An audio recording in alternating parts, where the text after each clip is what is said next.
နှစ်သက်ကာလအခါသမယမှာမြန်မာနိုင်ငံသူနိုင်ငံသားများအားလုံးဘေးရန်ကင်းကြပါစေစိတ်ဆင်းရဲခြင်းကင်းကြပါစေကိုယ်ဆင်းရဲခြင်းကင်းကြပါစေကိုယ်စိတ်နှပြကျန်းကျန်းမာမာချမ်းချမ်းသာသာဖြင့်မိမိတို့၏ခန္ဓာဝန်ကိုရွတ်ဆောင်နိုင်ကြပါစေကကြီးသုံးပါရန်သူမျိုး၅ပါးဘေးတို့မှကင်းဝေးချမ်းသာကြပါစေဆင်းရဲဒုက္ခအပေါင်းမှလွတ်မြောက်၍စည်းစိမ်ချမ်းသာများတိုးပွားနိုင်ကြပါစေလူအချင်းချင်းလှည့်ပတ်ခြင်းကင်းရှင်းကြပါစေအထင်သေးခြင်းအချင်းချင်းကင်းရှင်းကြပါစေဆင်းရဲလိုခြင်းအချင်းချင်းကင်းရှင်းကြပါစေတဦးနဲ့တဦးကောင်းကျိုးလိုလားသောစေတနာမေတ္တာများ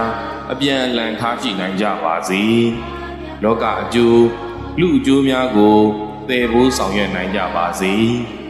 ကိုယ်စိတ်ချမ်းသာခြင်း၏အကြောင်းကောင်းမြတ်သောခတ်သိမ်းဥသောအလုံးစုံကုန်သောမင်္ဂလာအပေါင်းတို့ဖြစ်တည်နိုင်ကြပါစေခတ်သိမ်းကုန်သောနတ်မြတ်နတ်ကောင်းနတ်အပေါင်းတို့အမြဲမပြတ်စောင့်ရှောက်ကြပါစေယရဏသုံးပါး၏တကုဒီဇောမေတ္တာအာနုဘော်တော်တို့ကြောင့်နေရောညင်မှာဘေခမပြတ်အခါခတ်သိမ်းကိုယ်စိတ်နှဖျားငြိမ်းချမ်းသာခြင်းရှိကြပါစေကုန်သတည်း